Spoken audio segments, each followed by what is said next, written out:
that conclusion, or second half of this episode of Food Wars, just like went a complete 180. I had a happy cooking manga or anime in the first half, and all of a sudden, second half of the episode comes around, and we have, like, Game of Thrones popping up. Like, straight up, like, you're removed from your throne, I'm the new person that's leading this academy. Everybody else from the Elite 10, the majority basically said, get off your throne, we're changing things need to be reformed. I'm like, I'm in utter shock. I'm like, whoa, hold the phone, wait a minute, whoa. I thought Shokugeki no Soma, Food Wars, thought it was about cooking. Like, it blew me away. Like, the second half of this episode just straight up blew me away. Like, I had no idea that, okay, so this season of Food Wars just got very interesting, and now I think I know why so many were telling me to read the manga when Season 2 was coming out. I think I understand now. And the reason why I think I understand is because, judging by how many chapters come out within a year, judging by how long ago Season 2 came out, and then how long it takes to adapt, I'm going to assume that around when Season 2 started, that is when the manga readers probably got to this arc. They got to this arc, and they're like, whoa, this is just insane, and then that's probably why many were telling me to just read ahead, read this, series, like, read the manga and all that, because it's just so good. Now I think I understand why, because this episode was amazing. Hands down, one of the best episodes of the series. I'm not even joking. It's one of the best. Like, just in terms of plot progression-wise, I really like where the series is going, the direction it is taking, and I really love the style of, Arena's father. And I'm like, it is a perfect voice for this type of character.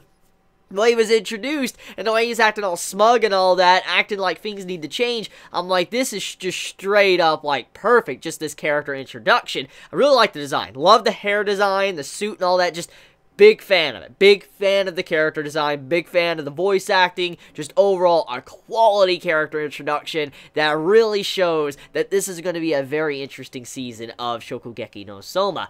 So, anyways, let us talk about the first half, and then let's get into the second half, okay? Because the second half is the stuff I really want to talk about, but I want to get the first half out of the way. So, the first half basically carries on after the events of the last episode, and we get to see that Soma admits defeat. Now, as we know, Soma did win in Cells on the 4th day. He did very good, and he beat Kuga. And in a sense, you would assume that he would be able to challenge Kuga in, a Shokugeki. But in this case, he's not, and he can't, because what Soma actually suggested, he wanted to beat him in total cells. So, not just a daily cell, but he wanted to beat him in total cells overall throughout the 5 days. And Soma effectively lost. He wasn't able to beat Kuga in cells. However, he did make it in second place, which proves that Soma is really skilled, and if he would have had that, popularity and all that since the first day, and he would have had those cells coming in, he probably would have beat Kuga. He definitely would. If he would have probably gotten around the second or third day, he probably would have beat Kuga and have won this, and probably would have had a Shokugeki with Kuga. But he lost. He lost because he only managed to beat him and get in first place on the 4th day. So, effectively, Kuga won, and Soma lost. However, even though Kuga won, one of you do a Shokugeki with me. I want to beat one of you guys, so do a Shokugeki with me. And that's basically how we were introduced to Kuga's character. So that kind of set up the first couple episodes of, Season 3.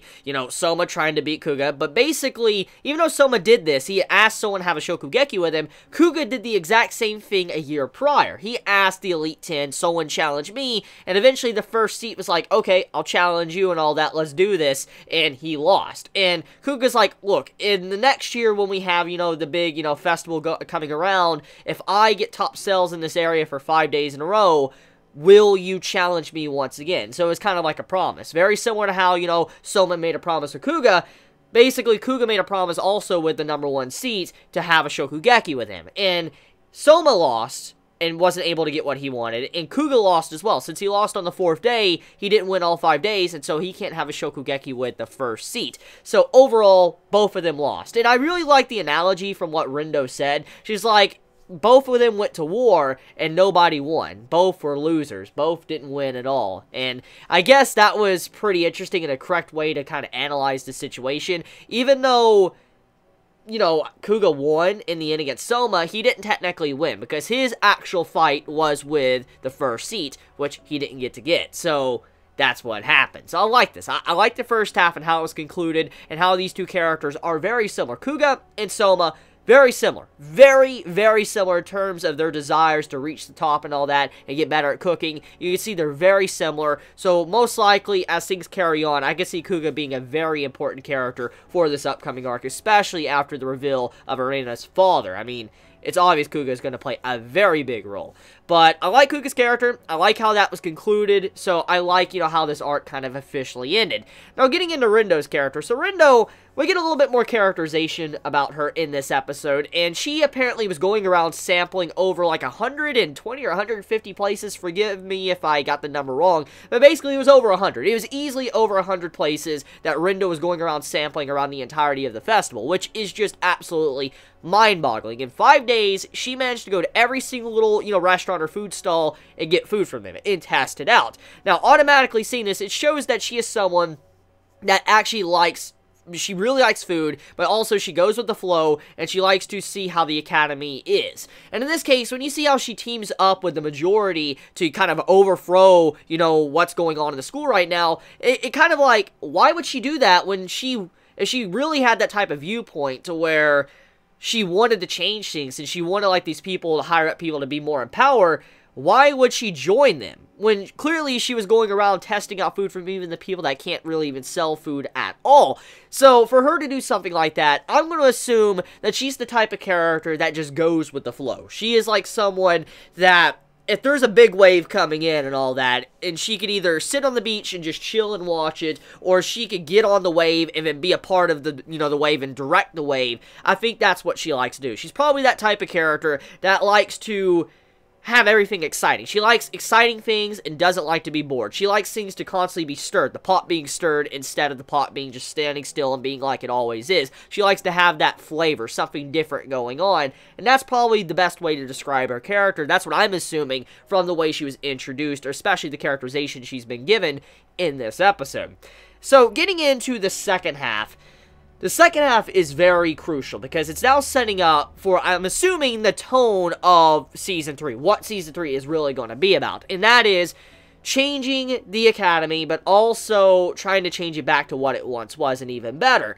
So, we can see now that the Elite 10 have been split. They've basically been split. The majority is on, like, the enemy team, for instance, you know, Arena's father, and then the minority is on the good side, Soma's side, or Arena's side. Basically, we have a split between the Elite 10. And so the next arc is basically going to be about trying to probably fight back against the majority and probably change them and then make it to where their seats are completely taken. So, for instance, what I'm getting at is, it seems like the next step for the series is for the individual Elite 10 members that are on the majority side to get replaced. Because the only way most likely to change what's going on here, this dictatorship and all that, and who is now leading control of the academy, is most likely for the Elite 10 to be changed, and then Soma coming in with his own, you know, group and all that, for instance, making decisions for things can go back to the way they were. That's what I'm going to assume. So it's going to be like some form of, like, tournament arc, basically, to take back the reins and fight against the people that are trying to push them back down. So that's pretty Arena's father. So Arena's father, it's very obvious from the way, you know, he's depicted in this episode, especially when he hangs around her, our main female character, Arena. It's obvious that he has a very strong emotional hold on her. Like, something really traumatic happened to Arena when she was young. Very young. Like, something really bad had to have happened. For her to act like she did in this episode, showing sides of her that we have never seen. I mean, she was even shaking. She was shaking. This character that is like a tsundere, shaking, that always shows like this, like, iron wall of steel, of pride and arrogance and all of that.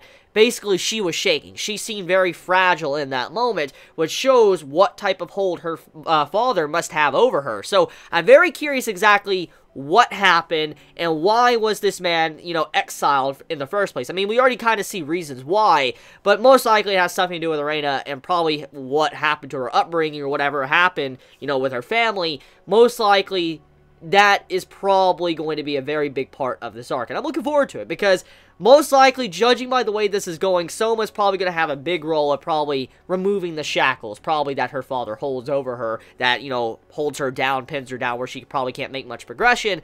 Most likely, Soma is going to try to help her out and break her free from her father, so I am looking forward to that. Overall, very good episode.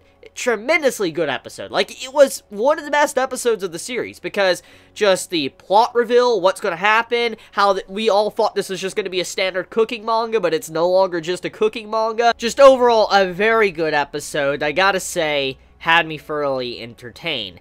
So let me know your thoughts. How do you all feel about this week's episode of Shokugeki no Soma? Did you enjoy it? Did you hate it? Please be honest in the comments below. If you enjoy my content, please subscribe. And if you like this video, please leave a like. I love you guys. Happy Halloween. Have a very good day. So love you guys. Chibi out.